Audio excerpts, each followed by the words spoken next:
Listen-only mode. Hi everyone and welcome to our webinar. My name is Valentin Radu. I'm the CEO of Marketizator. I'm here with Cherise from iElectrify. Hello Cherise, how are you today? I'm good. How are you? Well, I'm just about to finish my day and I know that over there in West Virginia you are just starting, so hopefully we are going to have a lot of fun today. And today we are going to speak about empathy, the key to increasing conversion rates. Before we are going to start, maybe you can let us know, Cherise, a few things about yourself. Well, I've been doing conversion optimization since before there was a word for it. Back when I started building websites, which is in the Stone Age of about 1996, I saw that a lot of the sites, were difficult to navigate, didn't answer questions well. I mean, it was just people were having websites just to have them. And I said, well, something has to be done about this. So, I would give them suggestions on how to improve it. And of course, now everyone understands what conversion optimization is. And so now the question is, how do we get more people on board? How do we get more of these conversions? Because it's great. And so empathy is one of the keys to that. Okay, thanks, Cherise. So I think you've had a lot of fun in the Stone Age of the web Yeah, world. yeah. Oh my God. Yeah. Uh, Yeah. I've had a lot of fun. I'm a serial entrepreneur. I've started in 2000. I've brought broadband connection in my own neighborhood. Oh, And then nice. I used to play StarCraft and Counter Strike and lots of games so that I can. I've managed to understand the power of internet since I was a kid. Then now I'm the CEO and founder of Marketizator. Um, my third company was. It is actually because it's still rolling. My third company, it's the largest online car insurance player in Romania, and I've understood the power of conversion rate optimization while I was working there. And now I founded the platform that allowed me to improve our conversion rate by 60% within 12 months with the same spending over the for traffic. And now we are helping more than 6,000 websites to improve their own conversions by the power of surveys, A/B testing, and real-time web personalization. So I think that's it about me. I must tell you that I'm from Bucharest, Romania, a country which is in Eastern Europe that you would love if you would come to see it. That's awesome. I'd like to go there one day. Well, I've been to Europe, but I haven't been that far east. yeah, we're here for you, Sharis. We'll give you Oh, a warm awesome. welcome from with our 30 people team right now. Actually, Awesome. we've seen Brian Macy recently. He visited us at our office, and we are going to have a joint webinar with him in April as well. Oh, that's Okay, great. so let's get to the contents. So today we are going to talk a bit about what triggers your audience to convert, how to generate more sales using conversion rate optimization techniques, which are the key tricks to activate emotions among visitors, and some smart ideas on how to boost the conversion rate of your website.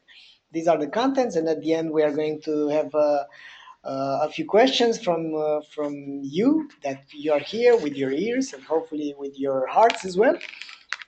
We promise to deliver only valuable and actionable ideas. And first, let's start with the context. What we do know from a research which was taking place in 2013 from the National Center for Biotechnology information is that the human attention span decreased from 13 seconds in 2000 to 8 seconds in 2013. And the paradox is the goldfish has 9 seconds, so mainly the humans are unable to keep their attention more than a goldfish.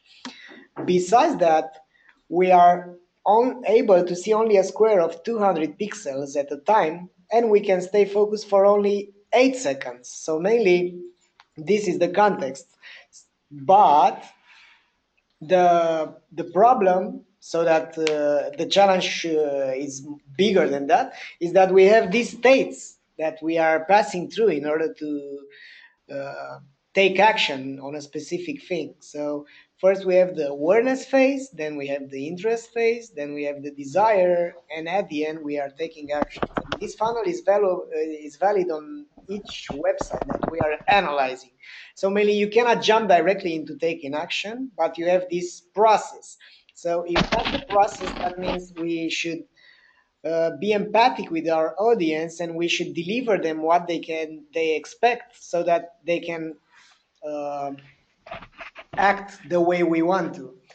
But what is empathy? As you can see here, I can see things in a manner.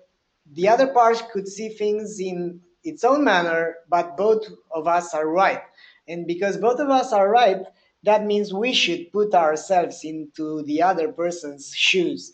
So in order to do so, we should at least try to feel the way he feels, or they feel, uh, although we aren't doing that. So mainly it's an exercise that each conversion rate optimization professional and marketer should do, so that first we need to understand and then to deliver our message, because we staying in this manner, like not empathizing with our subjects, that means we are being distinct, and each part is just using his methods without being paying attention to the other part, without actually knowing which are the needs, which are the desires. And this happens in relations, in our couples, in the relation with our kids, in the relation with our colleagues, everywhere. So empathy is actually the key to truly understand and to truly build an authentic relation. And we have these stages of empathy. So we have not empathizing. We have empathizing, where we are staying in our foundation, but we are also looking at things through the eyes of the other part. And we have false or over empathizing, when we are actually completely one with the object that we are looking at. So now we are going to see how the attention works. I think this slide is a bit out of the rhythm. Sorry for that. So let's see two websites, how they are actually being empathic with their audience. So we have this website. Actually, it has a lot of traffic. And these guys are from Australia. And if you take a look and if you analyze this homepage, you can see lot of noise. You can see things about themselves. I mean, red means action, means stop. If you are on the traffic, if you see red, then you stop and you look. But there it's just the name. You can trust more than 19 years in IT industry. Nothing about you, nothing about their audience. And then some things about their offers. So nothing about you, everything about them. But if we take a look at Basecamp's new website, for instance, we can see a big headline, which is the first thing that you are seeing in the visual hierarchy. Is they are doing project management software for teams. And if you go there, is like the headline is so important, because it's working with other people, struggling to keep everyone on the same page.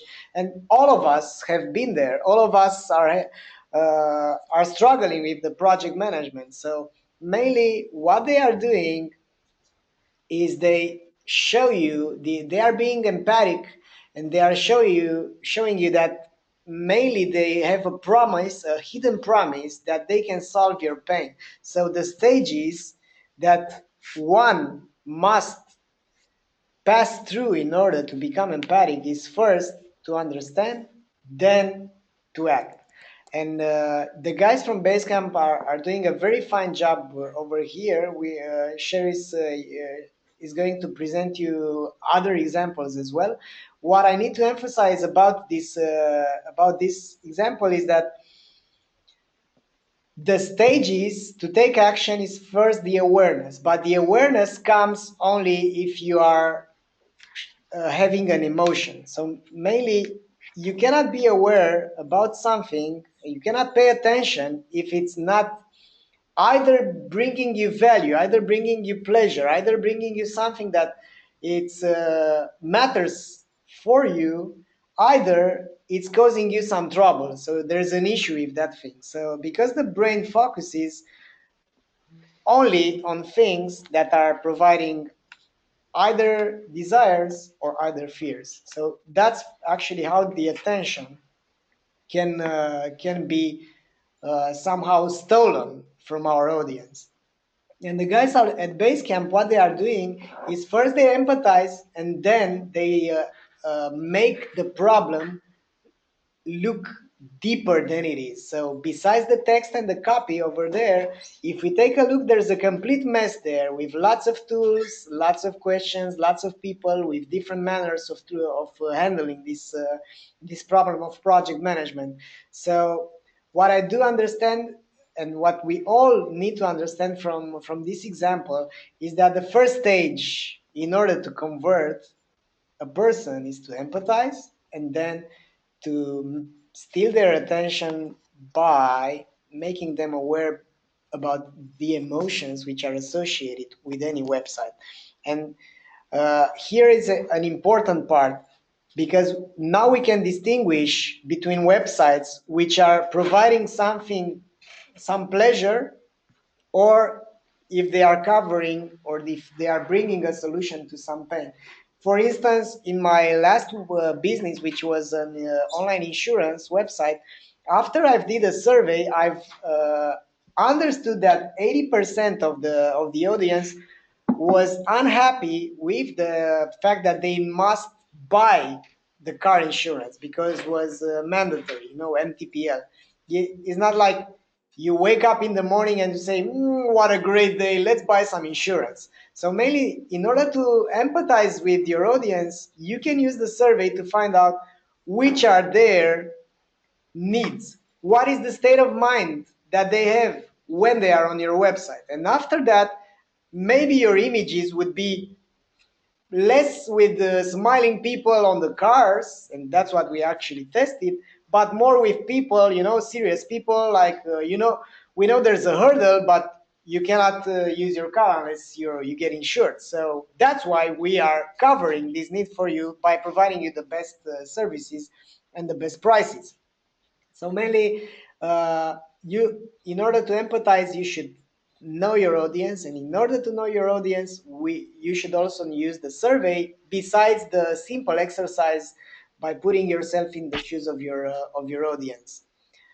Um, and what's important when you try to actually deliver something on a website, it's to think what's in it for me, to figure out what's in it for me besides the characteristics, besides the number of years in business like MSI, besides the features, besides all the things. It's the emotion that drives action. And if the benefits cannot be described as bringing emotion to your target, then maybe the first thing that you should use is something more emotional. So now that you've seen these things, I I invite you to do this exercise with your audience, and first to find out if there's a need that you are covering or there's a pleasure that you are delivering. Yeah, you are offering a solution to a problem, or you are offering an aspirational product or object or service. So that's it from me. I give it up to you, Cherise. Okay, so I'm going to be looking at this from a copy standpoint in terms of how to lay out your website to empathize with your audience. So the very first thing you want to do is no-nonsense headlines. This is um, an example from MailChimp and Unbounce. And they tell you exactly what they're about within the first headline within just a few words. Easy email newsletters, build, publish, and A/B test landing pages without IT. That's what they're all about, and so everything after that has to support that statement. So MailChimp goes into a little bit of detail about how they make email newsletters easier. Unbounce goes into detail about, oh, I lost the screen. Go back, go back. Yeah, I'm Okay, here. Sorry. thanks. Okay, Unbounce goes into detail about the fact that they're mobile responsive for marketers, and then, of course, they both have their call to action buttons right below that. So this is the attention-getting headline and the interest right below it, and then, of course, when you read this and you say, well, yeah, I want easy email newsletters, or yeah, I don't want to involve my IT and staff in building landing pages, then you get to the action. Sign up free, build a high converting landing page now. It's never just click here or learn more. It's always action oriented. Build, sign up, subscribe, act, buy, add to cart, things like that. So if you go to the next slide, we'll get into the next part. After you get your headline done, and here's another one from Invoiceable, you've got fast, simple, free online invoicing. After that, you've got some quick check marks, some quick features that when your user reads them, they need to be able to visualize the results that they can get from your service or product. Like in this one, create invoices in seconds, automate, manage. And you see again here they've used action words, create, automate, manage. The fact that it's free and easy is just kind of icing on the cake. It's kind of a bonus. So you see like here they've got their plain statement and then they follow it up with the three major benefits. So laying out a page like this is a really smart way to get people's interest and get them to say, oh yeah, that's something I need. So head over to the next slide and you'll see that a lot of sales pages, websites sell with emotion. You want people to visualize themselves using your product. You want them to empathize with you. And prescription drug makers know how to do this. This is what they spend a huge chunk of their money on. And in the United States, they're allowed to advertise on TV. So you see these drugs for different things, and it's ask your doctor about this and ask your doctor about that, and a laundry list of side effects. They have to put all of that on there. So this is an ad for a migraine medicine. And anyone that's ever had a migraine feels like, screwing their head off. It is so bad. And so the drug manufacturers have taken that and put it into a visual. My migraines are so excruciating, I just want to take my head off. And so anybody that suffers with this feels the exact same way. And they see this poor lady with her head in her hands, and they're like, oh my God, that's how I feel. So that's an excellent ad for empathizing with them, saying, I know exactly how you feel. I just want to take my head off. So hop over to the next one there. And emotion will work even if you're not the main person that they're targeting. Like this is another prescription ad for an ADHD medicine, attention deficit disorder. And it often affects young kids. So here you've got the before on the left side. This kid has to do a book report on U.S. presidents. He's so distracted. He leaves his backpack on the bus. He's arguing with his sister. He forgets about the report and he gets in trouble. Teacher calls his mom. That's the old way of dealing with it. So they're showing you visually with these gold stars, which, is kind of a reinforcement of this is good behavior. He takes this medicine, he goes to the library, he learns about George Washington, he does his report, his teacher's happy because he's focused. And if you're a parent and you're looking at this ad and you're thinking about, I got to do something for my kid, he's distracted, he's all over the place, you read this and you're like, oh, the one on the left, that's my kid. He's so distracted, he fights with his siblings, blah, blah, blah. But, here they've got your attention in these little chunks of gold starred text. He does, and notice that they use their action words also. Leaves backpack, argues, teacher calls mom, starts this, goes to the library, makes the teacher proud.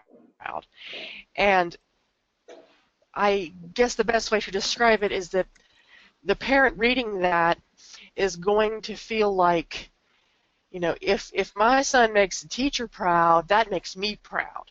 So it's kind of empathy by proxy. I want my kid to do well because it's a reflection of him and of me, as a parent. So even if you're not the main consumer, if it's someone you care about, a friend, a relative, a spouse, a sibling, those emotions can stir in you as well, and you say, I want to help this person, even if they're, halfway across the world, these people that are starving, you say, I want to do something to help them. So that's, empathy and selling with emotion sort of by proxy. So going to the next one, after you get your headline and your main points, the next step is going to be to reinforce those points. And you'll see that all of the well-known sites, the MailChimps, the Unbounce, and all of those, they all do this. The Basecamp ones that Val, they do this. They reinforce those points just in case you're not fully convinced by the first third of screen space that you need this. This is from Invoiceable, one of my previous examples, and you've got manage your clients in one place, a little blurb about it.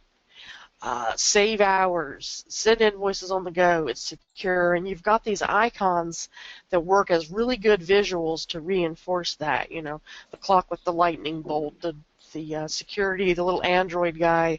It's things that would fit in that 200 pixel attention span that we talked about earlier, where you can see at a glance exactly what this is going to be about. Even if you've never seen the little Android guy before, you see the mobile phone and you're like, oh, I can do this with my mobile phone.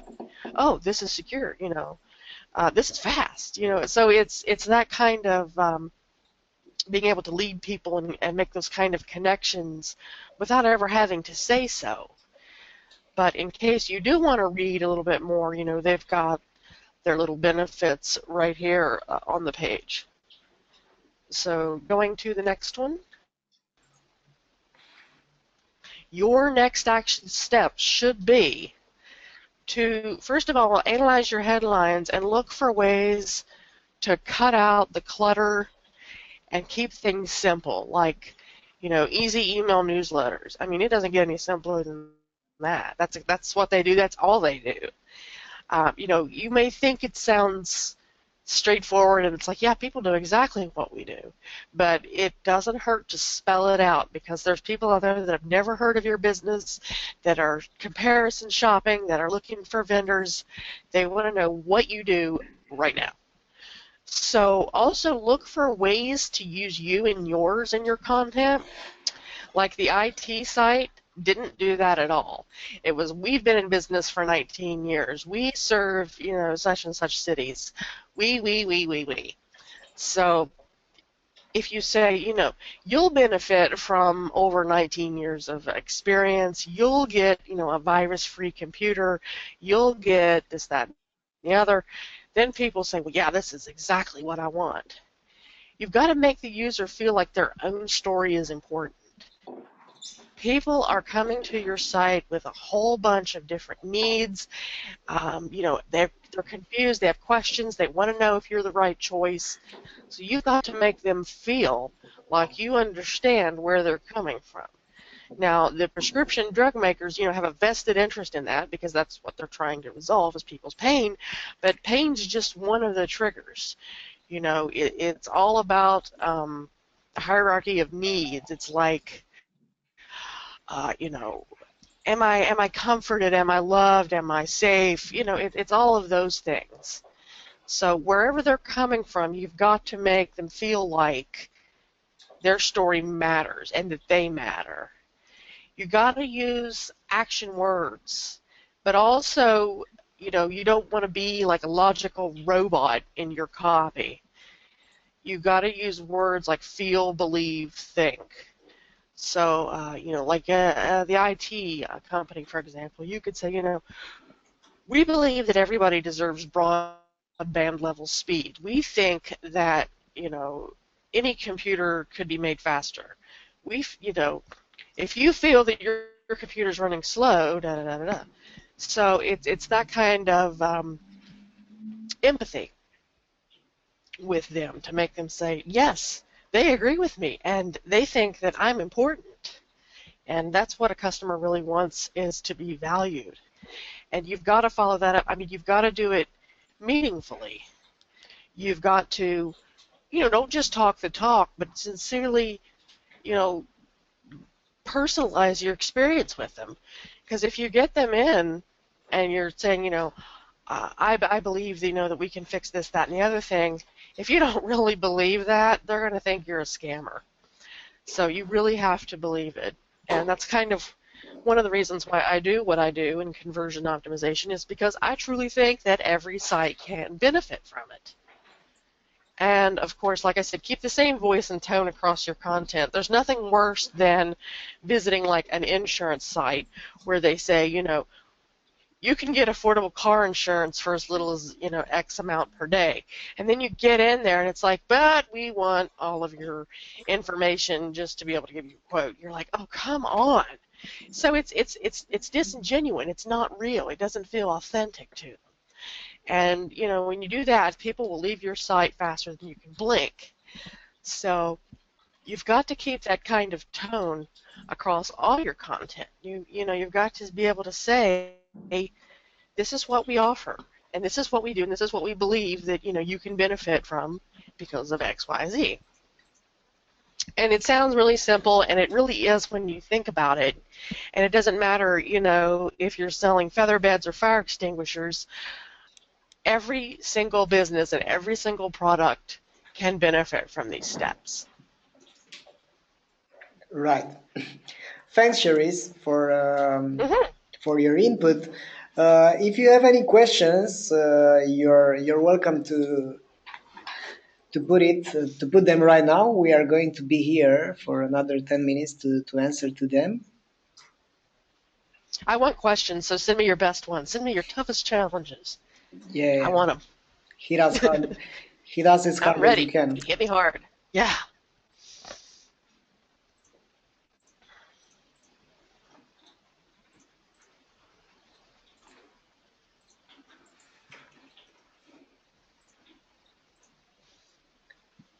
So in order to put questions, you have so we have Andra from test1coder.com.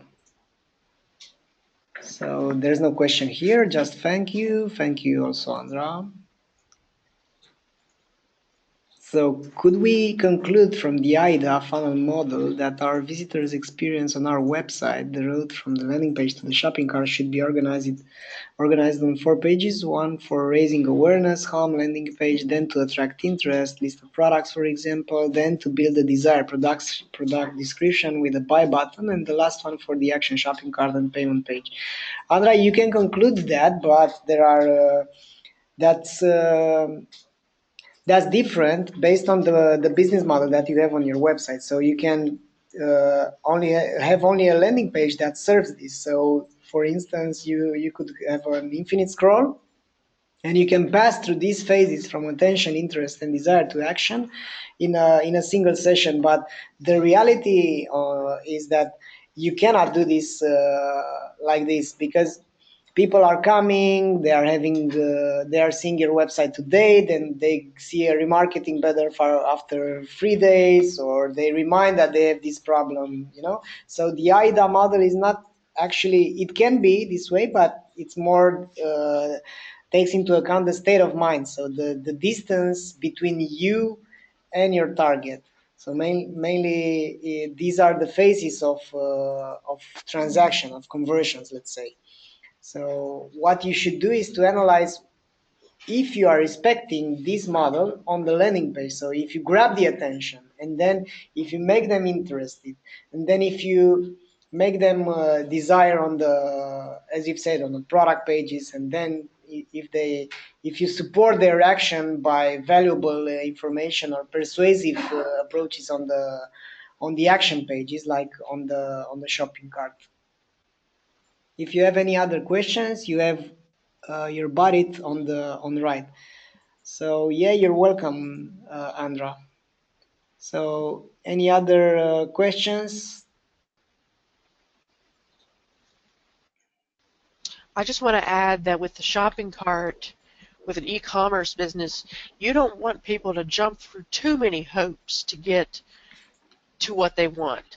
So having pages for all of these things, you can combine some. Like assume that a person lands on your product page. They've skipped your landing page entirely and they've done a Google search and they've ended up on your product page. If you were doing it, the way that you proposed, they'd be missing the first two steps of the IDA process. And so, if you can incorporate the attention, interest, desire, action on your product page, and you can do that, with a good headline, take a look at some Amazon products if you want a really good example of this. People that, I mean, I write Amazon product descriptions for people, and it's always things like benefits in the headline. I mean, following up with bullet points and a really keyword-rich description, a vibrant description, and making sure that everything, that any questions that people pose are answered, testimonials. I mean, all of that stuff gets fit into one page. So, and Amazon has purposefully done it that way so that they get more sales. So, things like that can be condensed onto one page without having to have people jump through all these hoops in order to get what they want. Okay, so So, if what other there, questions? so Let's yeah, we see. have another question.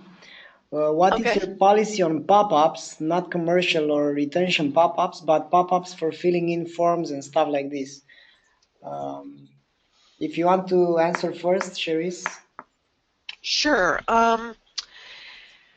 I'm assuming that you mean things like light boxes that come up and sort of obscure the page while the rest of the form is there.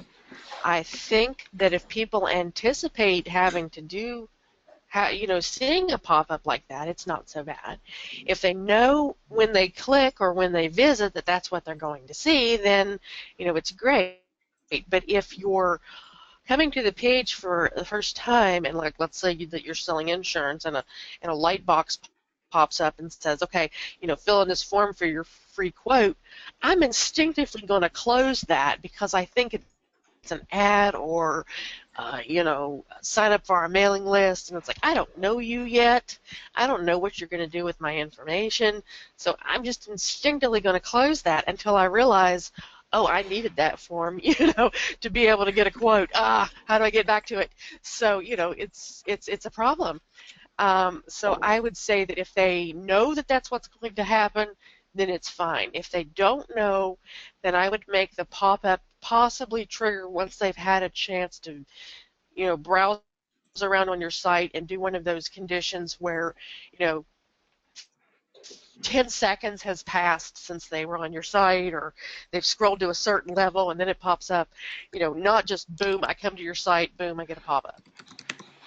Yeah, my take on this, Cherise, is that is not the pop-up itself, is the message, is what's within the pop-up, which is important. Because for instance, we have a few successful case studies about pop-ups, and um, what is important is what you put in there. It's like if there is a pop-up which is on load, and at the first time a visitor comes on your website, then you should pay attention on to be really persuasive and to sum up what you're actually delivering as in terms of value to that visitor.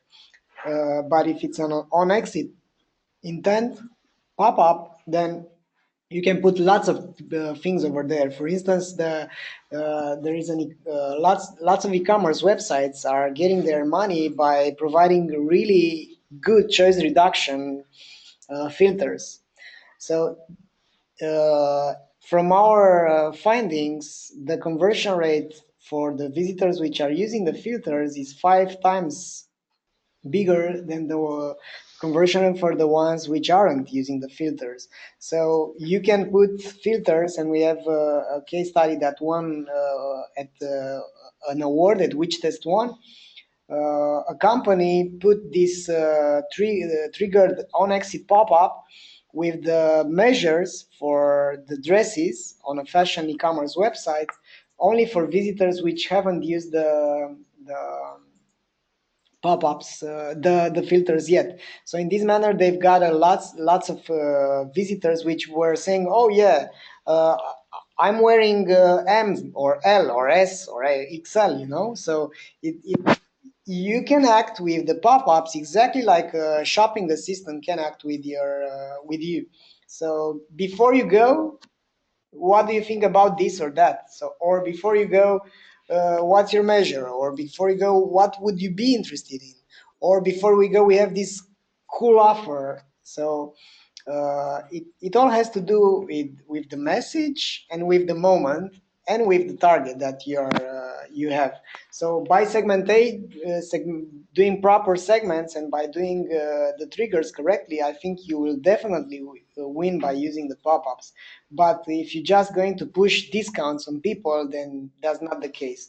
And by the way, you can always test this for an amount of traffic and to see how it works for your website. Uh, with our technology, with Marketizator, it's actually free to test up to 10,000 visits, and you'll be able to see the results between A and B. From our experience, we've been able to re-engage and to recapture 7% of the visitors which were about to leave, and we've transformed them into signups for our software. So it works for us as well. And also the pop-ups could be a survey, for instance, and you can ask people, and based on their answers, you can redirect them to what they need. So you can qualify a lead by using a pop-up on exit survey that asks them, "Hey, what's your main role? Are you I don't know, a marketer? Are you a designer? Are you a programmer?" And based on that, you can do multi-step pop-ups so that you start the conversation with your visitors instead of letting them fly away from your website. So hopefully that will answer your question. Uh, do you have any other questions? So we are going to give you 10 more seconds, and then we'll wrap this up. Sheris, if you have anything else to add. If you are looking at your site right now and you're like, oh my God, I have so much to do with this. I've got to, fix the headlines. I don't even know where to start. Reach out to me. My site is over at ielectrify.com. Reach out and say, hey, I heard you on the webinar. I do conversion optimization reviews, which means that, I take a look at your site and your sales process from the point of view of a customer and look for leaky holes, so to speak. I look for, things that could be distracting, things that could be causing people to leave, any technical issues that might be there, all kinds of things. I look for the optimization, run it through, with a fine-tooth comb and find errors, and every site has them. And they may not even realize it. So yeah, I totally encourage you to, go check out ielectrify.com, and there's a section there called reviews if you're interested. And reach out to me, even just to say hi. I loved your webinar. I hated it. Just reach out, say hi. I'd love to Yeah. connect with you guys. Okay. Great. So as we don't have any other questions, I will thank you, Cherise, for joining me into this webinar. Thank you. Thanks to all the Thank you for having attendees, me. and may you have a life full of positive conversions. Yes, indeed. Okay. Bye bye, guys. Have a great life ahead. Have a good